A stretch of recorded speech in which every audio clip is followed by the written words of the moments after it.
अपने दिमाग पर जोर डालिए। आज से 30 साल पहले आपके गांव के अंदर एक डाकिया आता था, साइकिल पे पेडल मार के चिट्ठी लाता था।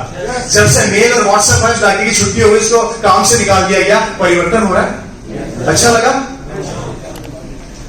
पर हो तो रहा है ना, और आपको मजा भी आ रहा था क्योंकि आपको पसंद है परिवर्तन। आज से 20 साल पहले, 25 साल पहले आपके गांव के अंदर एक आदमी एसटीडी की दुकान खोल के बैठता था, 1 रुपया कॉल के ऊपर कमाता था। जब से मोबाइल है, उसकी एसटीडी की दुकान बंद हो गई। परिवर्तन हो रहा है, मजा आ रहा है। आज से 20 साल पहले एक आदमी इंश्योरेंस करता था, गाय भैंसों का, आदमी का, कुत्तों का। जब से इंश्योरेंस बंद हुए, ऑनलाइन हुए, उस बेचारे का काम धंधा चौपट हो गया। मजा आ रहा है आप लोगों को? परिवर्तन तो बहुत पसंद है, इसके फायदे तो नुकसान भी है। आज से 20 साल पहले, 25 साल पहले एक आदमी बैंक में नौकरी करता था। जब से एटीएम मशीन लगी, उसको नौकरी से निकाल दिया गया। एटीएम मशीन उसका काम कर रही है, मजा आ रहा है। आज से 20 साल पहले एक बिल्डिंग की चौकीदार करता था, नौकरी से निकाल दिया, सीसीटीवी कैमरे लगा दिए, वो बेचारा बेरोजगार हो गया। मजा आ रहा है। आज के टाइम में हमारे बच्चे को सीए बनाते हैं, चार्टर्ड अकाउंटेंट। आने वाले समय में सरकार बोलती है कि आईटीआर ऑनलाइन भरी जाएगी, सारे सीए बेरोजगार होने वाले हैं। मजा आएगा। आने वाले समय के अंदर डॉक्टर की जगह पर रोबोट ऑपरेशन करेंगे, डॉक्टर सड़क पर आने वाले हैं, बेरोजगार होने वाले हैं। मजा आएगा। जब रोबोट काम ऑपरेशन करेगा तब डॉक्टर सड़क पर खड़े हो जाएंगे, तब क्या करोगे? आने वाले समय के अंदर मुबारक हो, एक नई चीज बता रहा हूं आप लोगों को। मैं दिल्ली फेयर में गया था, वहां पर कारें आने वाली है, बसें आने वाली है, ट्रेनें आने वाली है, ऑटोमेटिक। जानते हो ना, जितने भी ड्राइवर है सब बेरोजगार होने वाले हैं। मजा आ रहा है।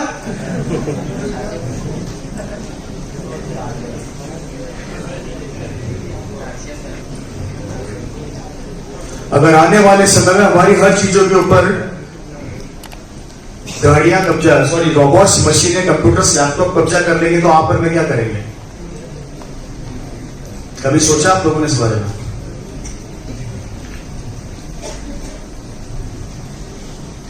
जब आने वाले समय में मशीनरियां कब्जा कर लेगी हमारी हर चीज के ऊपर, तब हम क्या करेंगे? हमारा परिवार क्या करेगा? हमारा बच्चा क्या करेगा? हमारी आने वाली पीढ़ी क्या करेगी? हमारी जनरेशन क्या करेगी? जब हर चीजें कंप्यूटर्स और मशीनें करने लग जाएगी तो दुनिया के हर फील्ड के अंदर रिसेशन आ सकता है, दुनिया के हर फील्ड के अंदर कंपटीशन पैदा हो सकता है। लेकिन आरसीएम के अंदर जब जब रिसेशन आएगा, कंपटीशन पैदा होगा, आपका बिजनेस डबल हो जाएगा। कारण क्योंकि रिसेशन में कारण जान लीजिए, कारण क्योंकि कितना भी रिसेशन आ जाए, आदमी कपड़े तब भी पहनेगा, रोटी तब भी खाएगा, और आरसीएम उसी कंडीशन में कपड़े भी देती है, रोटी भी देती है। इसलिए इसमें रिसेशन कभी नहीं आने वाला।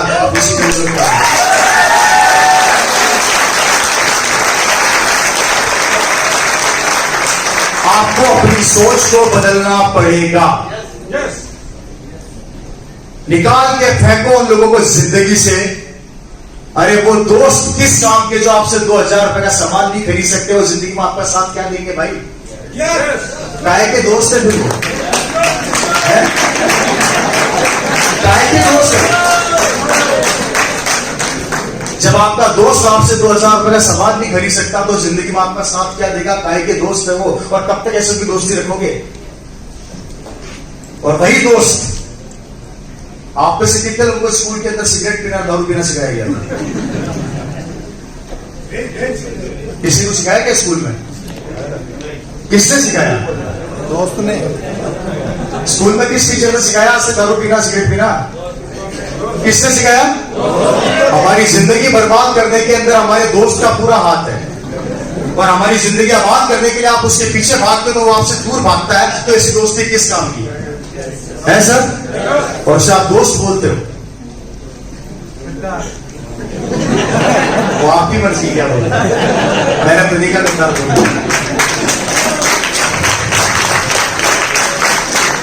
एक अच्छा दोस्त, एक अच्छा इंसान वही होता है जो आपके बुरे वक्त के अंदर आपका साथ दे, आपके बिजनेस के अंदर आपका साथ दे। क्योंकि दोस्त को आप आरसीएम के अंदर आके किसी का गला काटना नहीं सिखाते, उल्टे गले लग के उसको पैसे वाला बनना सिखाते हैं। ये इस बिजनेस की सबसे बड़ी क्वालिटी है और सबसे बड़ी बात है।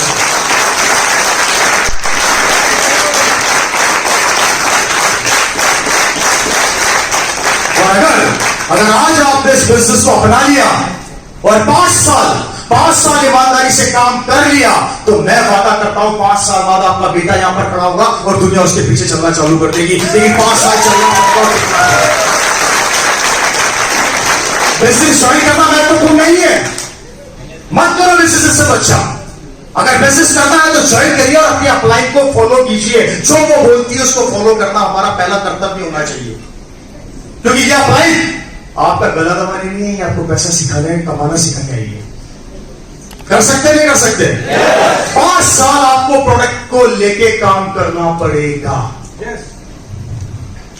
अब कोई लोग मुझे बोलते हैं कि सर हम आरसीएम का प्रोडक्ट पहले चेक तो कर ले फिर काम करेंगे। अब मूर्ख आदमी, तू प्रोडक्ट थोड़ी चेक कर रहा है, प्रोडक्ट को चेक कर रहा है कि तू मेरे लायक है या नहीं है। ये समझ लो।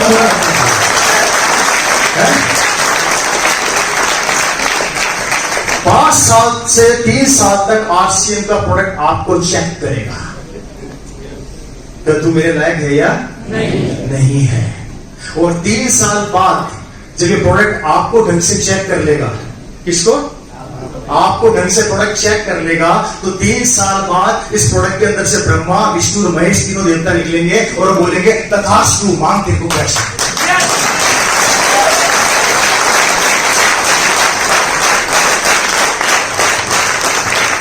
आरसीएम 2 पार्ट में बढ़ चुकी है, आरसीएम 2 पार्ट में बढ़ चुकी है। आरसीएम की रॉयल्टी और टेक्निकल के पीछे भागोगे तो सफलता जल्दी मिलेगी लेकिन स्टेबल नहीं मिलेगी। आरसीएम के प्रोडक्ट के पीछे भागोगे तो सफलता लेट मिलेगी पर स्टेबल मिलेगी। अच्छा करना, समझ गए मेरी बात? समझ गए मेरी बात?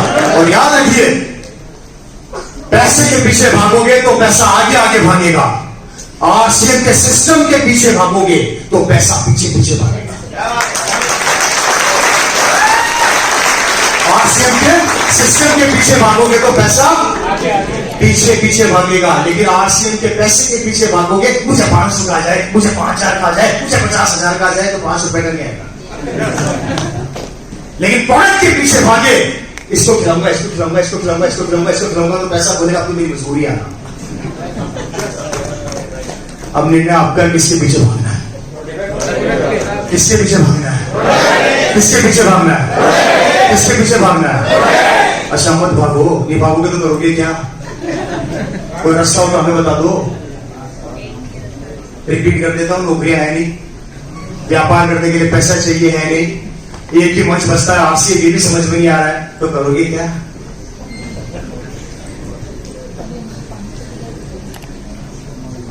हेलो, मेरी बात समझ में आ रही है माजिद भाई? मेरी बात समझ में आ रही है? अपने डिसीजन को लेना सीख लीजिए, कमिटमेंट करना सीख लीजिए। ये मत सोचिए कि लोग क्या कहेंगे, क्योंकि मैं बड़े गरीब परिवार का लड़का रहा हूं।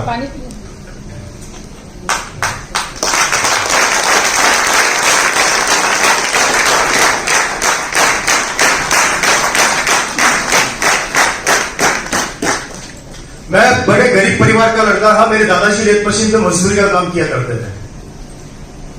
10 बाय 10 के कमरे में मेरा परिवार रहा करता था, ना रहने के लिए हमारे पास घर था, ना कुछ था। किराए के मकान में हम रहा करते थे, उसी मकान के अंदर हम सोते थे, खाते थे, पीते थे, उसी में कपड़े भी धुलते थे। और कभी कभी तो ऐसा दिन आता था कि दादाजी को पैसा नहीं मिलता था, तो पेट के ऊपर हमने कपड़ा मांग के भी टाइम निकाला है। मेरे दादाजी ने, मेरे पिता ने, मैं तो था नहीं समय। मेरे दादाजी एक मजदूर थे।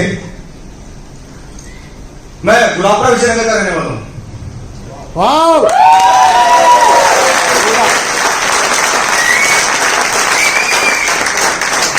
गुलाबपुरा विजयनगर का मैं रहने वाला हूं। हमारे पास कुछ भी नहीं था और 10 बाय 10 के कमरे में थे। 27 दिन चौराहे के ऊपर मेरे दादाजी मजदूरी करते थे और अक्सर मेरे पिताजी को बोलते थे कि पढ़े पढ़े ही छोड़ दे, साइकिल की दुकान पे जाके टायर खोलने का काम चालू कर, 2 पैसा कमा के लाएगा। तो मेरे पिताजी बोलते थे कि नहीं, पढ़ाई करूंगा चाहे कुछ भी हो जाए। मेरे पिताजी ने अपनी स्कूलिंग कचौरी बेच बेच के करी। विजयनगर के अंदर, विजयनगर का नाम जानते हो ना? विजयनगर के अंदर मेरे पिताजी कचौरी बेचते थे अपनी छोटी उम्र के अंदर, 5-6 साल की उम्र में, और कचौरी बेच बेच के उन्होंने अपनी स्कूल पूरी करी। और जब पहली बार कॉलेज पर कदम रखा, अजमेर डीएवी कॉलेज, तो जिंदगी में पैंट क्या होती है, पैंट पहली बार कॉलेज में आके पहनी। और उस पैंट को पहनने के लिए प्रेस करने के लिए जेब में पैसा नहीं होता था, तो मेरे पिताजी बताते थे कि मैं लोटे के अंदर कोयला डाल के प्रेस किया करता था। कचौड़ी बेच के मेरे पिता ने अपनी कॉलेज पूरी करी। कॉलेज से आते थे, कपड़े उतारते थे, लुंगी बांधते थे, कॉलेज के ढाबे पे चले जाते थे, वहां कचौड़ी पकड़ाते थे। कचौड़ी बेच के मेरे पिताजी ने अपनी कॉलेज पूरी करी, और कचौड़ी बेचते कॉलेज में पढ़ाई करते मेरे पिताजी राजस्थान गवर्नमेंट के अंदर जॉइंट डायरेक्टर बन गए, इक्वल टू IAS ऑफिसर।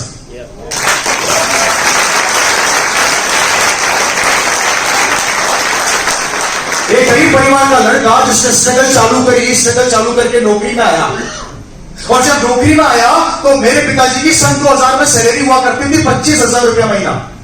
कितनी सर? 2000 में, सन 2000 में। कब होती है क्या? मेरे पिताजी जब भी ऑफिस से आते थे सोते नहीं थे, टीवी नहीं देखते थे, वो कंपनी में आके कुछ सोचते थे। मैं उनसे पूछता था आप क्या सोचते रहते हो, तो मेरे पिताजी बोलते थे इससे भी बड़ा करना है। मैंने कहा पागल हो गए हो क्या, इससे बड़ा क्या होता है?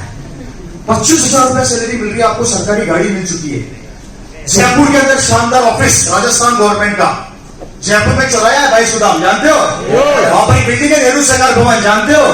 उस नेहरू सरकार भवन के छठे माले पे मेरे पिताजी का ऑफिस।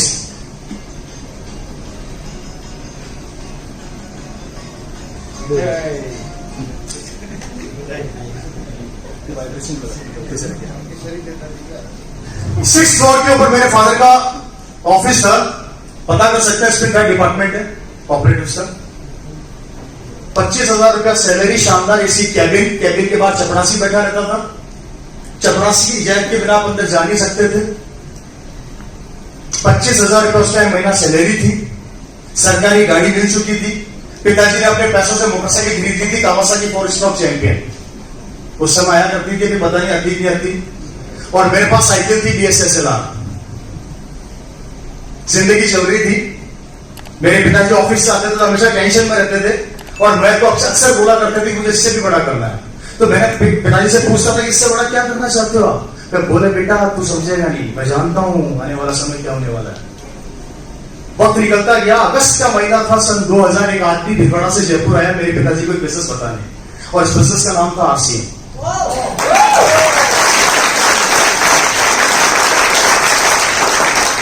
उससे आके बोला शर्मा साहब आपसे मिल सकता हूं क्या? मेरे पिताजी ने बोला आ जाइए।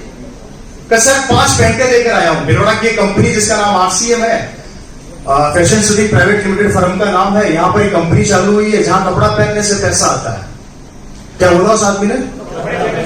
तो मेरे पिताजी ने बोला कपड़ा पहनने से पैसा आता नहीं, बोला कपड़ा पहनने से पैसा जाता है। तो बोला नहीं सर इस कंपनी में आता है। बोला बता। उसको बिठाया, प्लान देखा, समझा, और उसको बोला 5 दिन बाद आना। और 5 दिन बाद उसको वापस बुलाया। मुझे आज भी याद है सन 15 अगस्त 2000 को बिजनेस मेरे पिता ने साइन किया था। 15 अगस्त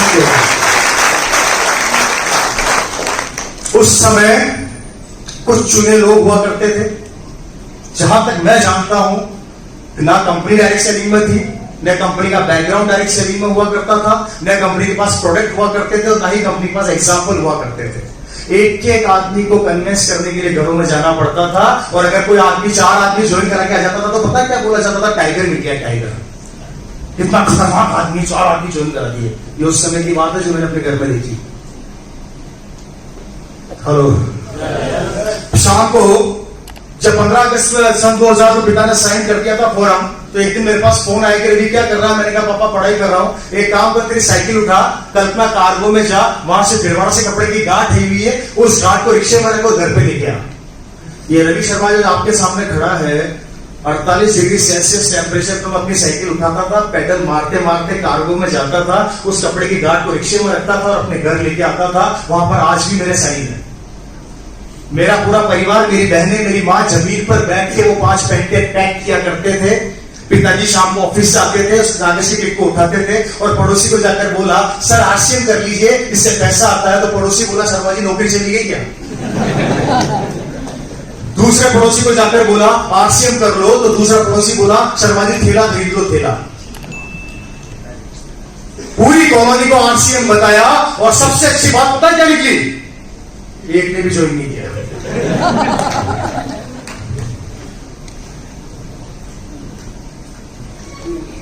अब क्या करें? हेलो, बोर हो रहे हैं? अलग तो ऐसा ही है।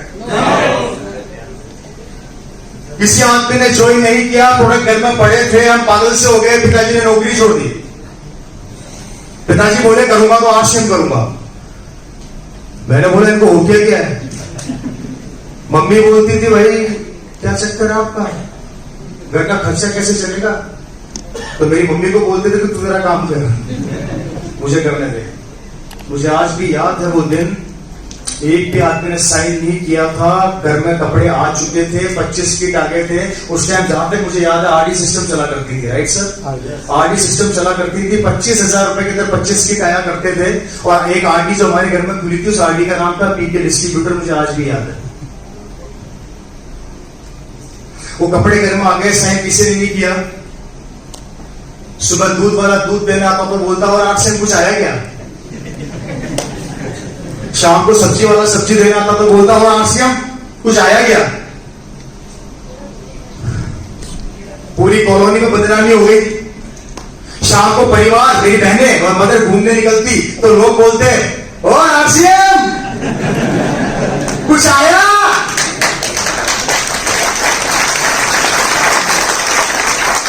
आप किसके साथ हो रहा है? किसके साथ हो रहा है सर? बस समझ लो सफलता मिलने वाली है। हेलो, पूरी कॉलोनी में बदनामी हो गई, किसी ने साइन नहीं किया। एक दिन गुस्से में आके मैंने मेरे पिताजी से पूछा, पापा बंद करो इस काम को, पूरी कॉलोनी में बदनामी हो गई, लोग बोलते ओपी शर्मा जी पागल हो गए, लोगों को पागल बना रहे हैं। पिताजी मेरे पता मुझे क्या रिप्लाई दिया? मेरे पिताजी ने मुझे बोला तू तेरा काम कर, कैसा आई नहीं। मैं चला गया। 15 दिन और निकल गए, किसी ने साइन नहीं किया। मैं फिर आया, पिताजी से गुस्से में आके बोला, पापा बंद करो इस काम को, पूरी कॉलोनी में बेइज्जती हो गई है, समाज में नाम खराब हो गया है, लोगों ने देखना बंद कर दिया है, नौकरी छोड़ चुके हो, दाढ़ी बढ़ गई है, क्या कर रहे हो? तो मेरे पिताजी ने मुझे पहली बार 2 बातें बोली थी जो मेरे दिल और दिमाग में छप गई।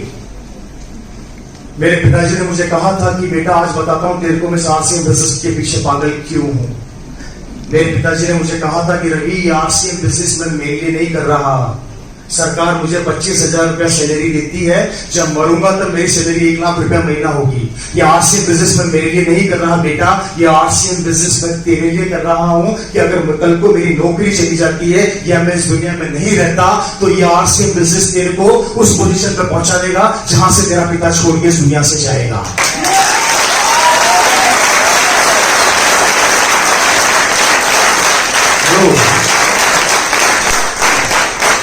ये शब्द मेरे पिताजी के सन 2000 के अंदर उन्होंने मुझे बोले थे, जो आज भी मेरी कानों में गूंजते हैं। उन्होंने मुझे कहा था ये बिजनेस मैं मेरे लिए नहीं कर रहा, ये बिजनेस मैं तेरे लिए कर रहा हूं। और आपको बता देता हूं कि वो सब चीजें जो उन्होंने डायरी में लिखी थी उस समय मेरे को बता के वो सब चीजें आज हो रही है। उन्होंने कहा था ये बिजनेस एक दिन ऑनलाइन जाएगा, इस बिजनेस में प्रोडक्ट की लाइन लग जाएगी, और सब बातें मेरे पास आज लिखी हुई आज भी मेरे पास पड़ी है। उन्होंने एक सपना देखा, इसलिए रवि शर्मा यहां खड़ा है। मेरे पिताजी को इस दुनिया से गए हुए 5 साल हो गए, मेरे पिताजी इस दुनिया में नहीं है। 5 साल से ऊपर हो गए मेरे पिता को इस दुनिया से गए हुए, लेकिन आज वो मेरे लिए छोड़कर गए ये एम्पायर। सोचकर देखो, ताली मत बजाओ, सोचकर देखो अगर आरसीएम बिजनेस नहीं होता और मेरे पिताजी इस दुनिया से चले जाते, उस समय रवि शर्मा क्या करता? चलिए मेरी छोड़िए, मेरे पिताजी तो मेरी जिंदगी बना के चले गए। अब मैं आप लोगों से पूछता हूं, यहां से बाहर निकले, भगवान ने करे आपका एक्सीडेंट हो जाए, भगवान ने करे आप भगवान को प्यारे हो जाए, और आपके पास आरसीएम बिजनेस नहीं है, उसके बाद आपके परिवार, आपकी बीवी, आपके बच्चे और आपके मां बाप का क्या होगा? कभी सोचा आप लोगों ने? बड़े हल्के से ले रखा है इस बिजनेस को आप लोगों ने कि 2 मेंबर बनाने का बिजनेस तो है। गलत फहमी दिमाग से निकाल देना, ये 2 मेंबर बनाने का बिजनेस नहीं है, ये जिंदगी बदलने का बिजनेस है। क्या लेकर जाओगे आप अपने परिवार को? क्या लेकर जाओगे आप अपने बीवी, अपने बच्चों को? क्या है देने के लिए? खर्चा, बेरोजगारी, संघर्ष, लोन, उधारी, ये लेकर जाना चाहते हो? या ये लेकर जाना चाहते हो कि एक दिन आपका बेटा जिस चीज पर हाथ रखे उसकी हो जाए? क्या लेकर जाना चाहता हूं अपने बच्चों को? सोचो आप बैठ के, आने वाला वक्त के अंदर कंपटीशन इतना तेजी से बढ़ता जा रहा है। अगर आज आपने अपने बच्चे के लिए स्टेपनी नहीं ढूंढी तो वो जिंदगी में क्या करेगा? रवि शर्मा के पास स्टेपनी है, क्योंकि उसके पिता ने 20 साल पहले स्टेपनी को देखा था, जिसका नाम आरसी बिजनेस था। मेरे पास स्टेपनी है, मेरी जिंदगी बदल गई, लेकिन आपके पास क्या स्टेपनी है? और आप अपने बच्चों का स्टेपनी देकर जाओगे? अपने परिवार को क्या देकर जाओगे? कभी सोचा है? आप में से कितने लोग अपने बच्चे को नौकर बनाना चाहते हैं? एक भी नहीं है। कमाल हो गया। और अभी घर जाके यही सिखाओगे कि बेटा अच्छी पढ़ाई कर ले, अच्छी नौकरी मिल जाएगी। किससे झूठ बोल रहे हैं हम लोग? किससे? क्यों? क्यों? मानता हूं आपके पास कोई जरिया नहीं था, कोई चारा नहीं था, मानता हूं कोई ऑप्शन नहीं था, लेकिन एक ऑप्शन पिछले 20 साल से कह रहा है कि मेरी बात मान लो, मैं जिंदगी बदल दूंगा। तो उस पर शक किया जाता है। लोग मुझे बोलते हैं सर भिलवाड़ा की कंपनी तो है, ये रहा भिलवाड़ा, अभी जाके खरीद लेंगे कपड़े। तो कपड़े तो खरीद लोगे, लेकिन ख्वाब और सपने कैसे खरीदोगे? हैं? ये रवि शर्मा के पास BMW गाड़ी बाहर खड़ी है, 30-40 हजार का एक टायर आता है। ये आरसी बिजनेस नहीं होता तो 20 हजार का टायर, 40 हजार का टायर छोड़ो मोटरसाइकिल नहीं खरीद सकता था। ये कहां से खरीदोगे? ये कपड़े नहीं है, ये सपने हैं। सपने मैं इनको जब पहनता हूं तो कपड़ा समझ के नहीं पहनता, जब मैं इनको पहनता हूं तो सपना समझ के पहनता हूं कि एक सपना पूरा होगा।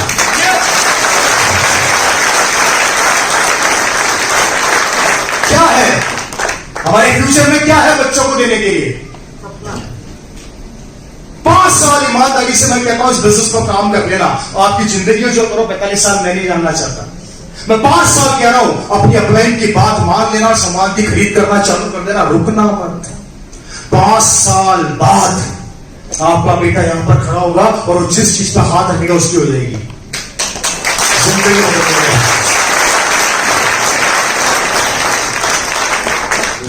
आज मेरे पास सब कुछ है, गाड़ी, बंगला, पैसा, बैंक बैलेंस, सब कुछ है।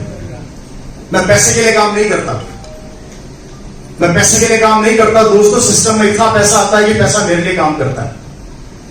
आप लोग रोज सुबह उठ के भागते हो 2 वक्त की रोटी के लिए, पैसा खर्च करने के लिए, पैसा कमाने के लिए, और मैं उठ के भागता हूं पैसा खर्च करने के लिए। ये ताकत देता है ये बिजनेस। निकालो उन लोगों से जो आपको नेगेटिव करते हैं। इस दुनिया में कोई भी ऐसा सगा नहीं है जो आपके सपने जब पूरे होंगे तो मिठाई बांटेगा, सिर्फ आपकी बीवी और आपके मां बाप को छोड़ के। ये आरसी बिजनेस आपके सपने पूरे करेगा। आज मेरी जिंदगी 180 डिग्री कौन से बदल गई। आज मेरी कॉलोनी का सबसे बड़ा बंगला मेरा है, आज मेरी कॉलोनी की सबसे लंबी गाड़ी मेरे पास है। और जब अपनी BMW लेकर निकलता हूं ना, तो पड़ोसन ने अंकल अपने बेटे को थप्पड़ मार के बोलते कि निकम में तूने जिंदगी में क्या किया, इसको देख BMW में घूम रहा है। तो बेटा पता है क्या बोलता है थप्पड़ खाने के बाद? कि पापा थप्पड़ तो मार दी, बहुत अच्छी बात है। 20 साल पहले इसके पापा आरसी में बताने आए थे, तब आपको समझ में नहीं आई थी क्या? उससे आपको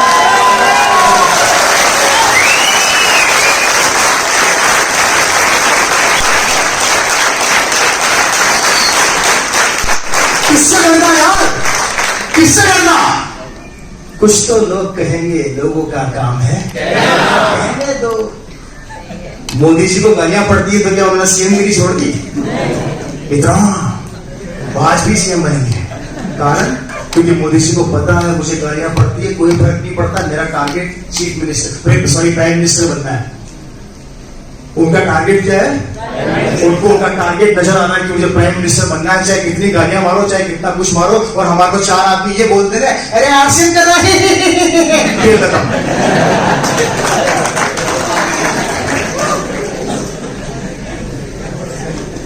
एक आदमी अगर हमारे को आके ये बोलते तू भी फंस गया खेल। कभी उस आदमी से पूछा आप लोगों ने, ये कॉपी पकड़, ये पेन पकड़, जरा बता मैं कैसे फंसा है जी? कभी पूछा उससे? उसने कह दिया फंस गया तो फंस गए। उसने कहा है अगर आपका पड़ोसी इतना इंटेलिजेंट और समझदार होता, या आपका दोस्त इतना इंटेलिजेंट समझदार होता, तो आपका दोस्त होता क्या? वो अमिताभ बच्चन का दोस्त होता। वो हमारा दोस्त है, हमारे लिए ही सोचता है। और हम कितना सोचते हैं? बस 2 वक्त की रोटी का जुगाड़ हो जाए, सब कुछ चाहिए ही अपने को। कैसे आगे बढ़ोगे सर? कैसे सपने पूरे करोगे सर?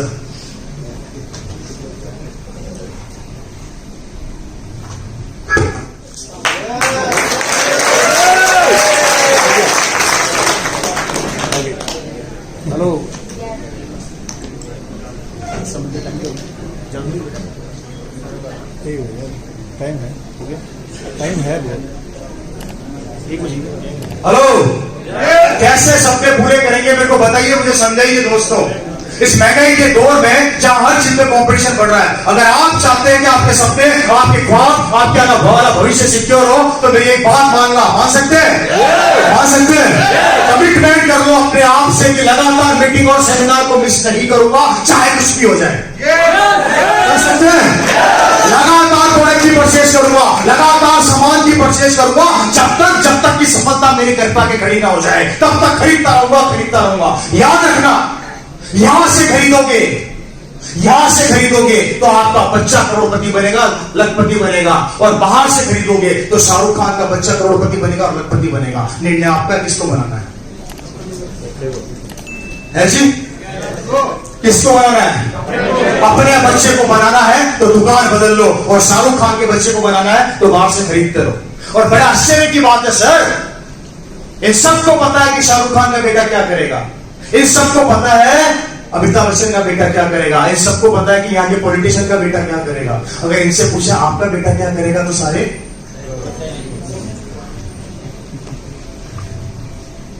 बड़े बड़े फिल्म स्टारों का बेटा क्या करेगा हम सब जानते हैं, बड़े बड़े पॉलिटिशियंस का बेटा क्या करेगा हम सब जानते हैं, लेकिन हमारे बच्चे का भविष्य क्या बनेगा, वो क्या करेगा, हमें नहीं पता, हम कंफ्यूज हैं। लगे पड़े दूसरे का माल बेचने में, खुद की जिंदगी जियो। मैं आपके शहर भिलवाड़ा में आया, मैंने आप लोगों से पूछा यहाँ पर सबसे अच्छी साड़ी की दुकान कौन सी है, आप लोग नाम बताओगे कि बताओगे? बताएंगे ना? साड़ी मैंने खरीदी, बिजनेस उस आदमी का हुआ, पब्लिसिटी आप लोगों ने करी, आपको क्या मिला? तो क्यों करी? इस आदत के चक्कर में मर्सिडीज में आ गया आपका है।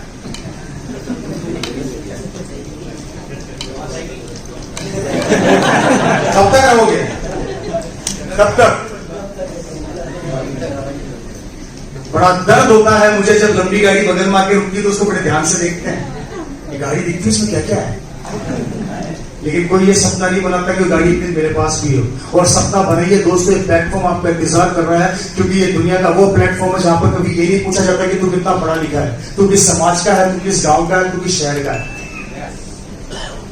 तू कितना आगे बढ़ेगा, तेरी एजुकेशन क्या है, कुछ नहीं पूछा जाता। यहाँ पर एक ही चीज पूछी जाती है, अगर तू कपड़े पहनता है, हल्दी धनिया मिर्ची खाता है, तो तू करोड़पति बन सकता है, आरसीएम में तेरा स्वागत है, इतना सब पूछा जाता है।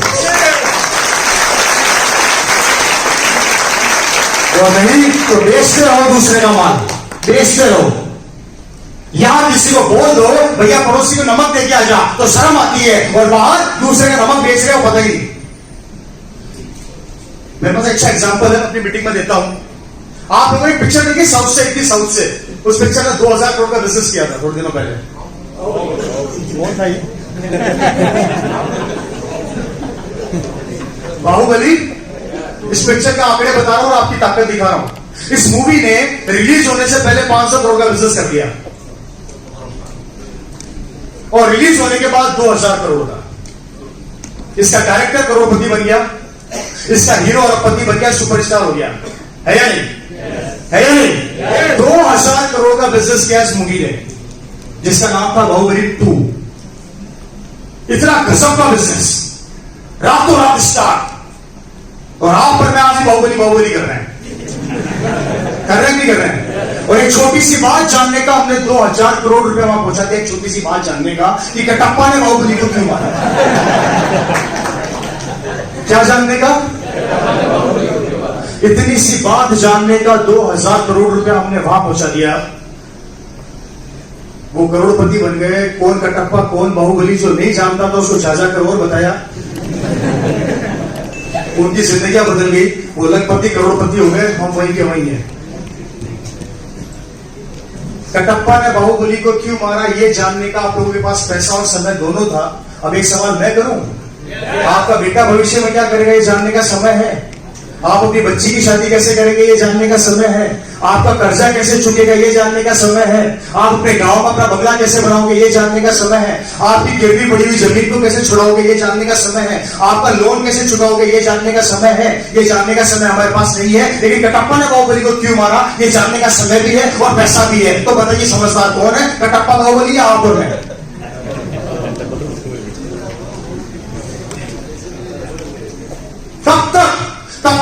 ताकत से दूसरों की जिंदगी बनाओगे। आरसीएम कहती है भैया तेरी ताकत, तू दूसरों की जिंदगी बनाने के बजाय अपनी जिंदगी बनाने में लगा। मेरे प्रोडक्ट की तारीफ कर, मैं तेरे बच्चे की जिंदगी बना दूंगा। तो हमें शर्म आती है, हम क्यों बोले, क्यों बताएं। मेरा शर्ट आरसीएम का कैसा लग रहा है? 700 रुपए का शर्ट है और 45% कमीशन है। मेरा क्या गया? ये पैंट आरसीएम की, शर्ट आरसीएम का, टाई आरसीएम की, जूते आरसीएम के, अंदर मोजे आरसीएम के, अंदर गारमेंट आरसीएम का, बाहर मेरा गाड़ी में बैग पड़ा आरसीएम का, और जो गाड़ी खड़ी है वो भी आरसीएम की, और मेरे जेब में जो पर्स है वो भी आरसीएम का, और पर्स में जो पैसे है वो भी आरसीएम के। तो मेरा क्या गया? बात करने से पैसा आता है तो हमारा क्या जाता है? मेरे घर में अगर हम 15 घंटे जागते हैं तो 13 घंटे आरसीएम की बातें करते हैं, क्योंकि मुझे पता है कि इसकी बात करूंगा तो पैसा आएगा, और वही शाहरुख खान और नरेंद्र मोदी जी की बात करूंगा तो जिंदगी उनकी बन जाएगी। राजनीति पर चर्चा करते हैं 6-6 घंटे, यार कौन आएगा, तेरे को पता है क्या? अरे दादा कोई भी आने वाला है, तुझे क्या मिलेगा? है जी? क्यों अपने टाइम को किल करने में लगे हुए हो? टाइम को किल मत करिए, टाइम का इन्वेस्टमेंट कीजिए। टाइम का इन्वेस्टमेंट करोगे तो जिंदगी बन जाएगी बच्चों की रात की, नहीं तो दूसरों की तारीफ करते करते मर जाएंगे और हमारे बच्चे वही काम करना चालू कर देंगे। अब निर्णय आपका कि आपके बच्चे को किसी की तारीफ करने वाला बनाना है या दुनिया आपके बच्चे की तारीफ करे, ये काम करके जाना है। सोचना तो आपको है। हेलो, इसीलिए लेंगे नहीं लेंगे, काम करेंगे नहीं करेंगे। प्रोडक्ट आज के बाद कसम खा लीजिए, आरसीएम के अलावा मार्केट का एक भी प्रोडक्ट काम में नहीं लूंगा। खा सकते हैं? और प्रोडक्ट को सेल करना सीखिए, शर्माइए मत। मैं 25,000 बिजनेस वॉल्यूम करता हूं, इसलिए नहीं करता कि मेरे पास बहुत बड़ा लेवल है या बहुत बड़ा पैसा आता है, नेवर। इसलिए करता हूं कि मुझे बेचना आता है। बेचने से शर्म मत करो। हेलो, और शर्म आए तो 2-4 आदमी याद कर लेना। पहला, जब अमिताभ बच्चन 75 साल की उम्र पर आके ठंडा ठंडा कूल कूल बेच सकता है तो मैं क्यों नहीं बेच सकता? जब टाटा का मालिक जैगुआर गाड़ी बेच सकता है और वही टाटा का मालिक 18 रुपए का नमक बेच सकता है तो मैं क्यों नहीं बेच सकता? जब रिलायंस का मालिक करोड़पति अरबपति रिलायंस की दुकान के ऊपर नमक मिर्ची धनिया टमाटर बेच सकता है तो मैं क्यों नहीं बेच सकता? जब भी दिमाग में सोच आएगा इनको याद कर लेना। सलमान खान को पता है कि जब मैं शर्ट उतारूंगा तो 200 करोड़ की पिक्चर पक्की। तो आप सब जानते हैं कि अपने हर मूवी के अंदर उसको पता है कि शर्ट उतारते मेरे 200 करोड़ कंफर्म। डिसीजन मेकर बनिए, डिसीजन को लेना सीखिए। कोई भी नहीं आएगा आपकी जिंदगी को बदलने के लिए। आपकी जिंदगी को बदलने के लिए सिर्फ को बूस्टर देंगे, बूस्टर। मैं यहां पर आपको बूस्टर देने का काम कर रहा हूं, जिंदगी आपकी को बदलनी है। लेकिन वादा करते हैं हम लोग, जब जब आपको हमारी जरूरत पड़ेगी हम लोग खड़े रहेंगे। एक बार अपना हाथ निकाल के हमारे हाथ पे तो रखिए। एक बार 5 साल कमिटमेंट देकर तो देखिए। हम कोई कंपनी के एम्प्लॉय नहीं है, आप भी तो डिस्ट्रीब्यूटर हैं। लेकिन मात्र एक आदमी ने डिसीजन लिया कि हम सब लोगों की जिंदगी बदल गई। जब हमारे पास आ सकता है तो आपके पास क्यों नहीं आ सकता?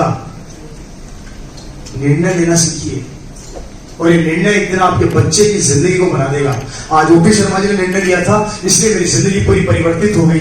और ये निर्णय अगर आज आप लेंगे तो आपके बच्चे की जिंदगी परिवर्तित हो जाएगी, क्योंकि आरसीएम तो भी चालू हुआ है। अभी तो आरसीएम 19 साल का हुआ है, 18 साल तो बेबी था, बाल अवस्था में था, युवा अवस्था में तो कदम अब रखा है। खेल तो अब चालू होगा, 18 साल तक तो हमसे बनने तैयार है।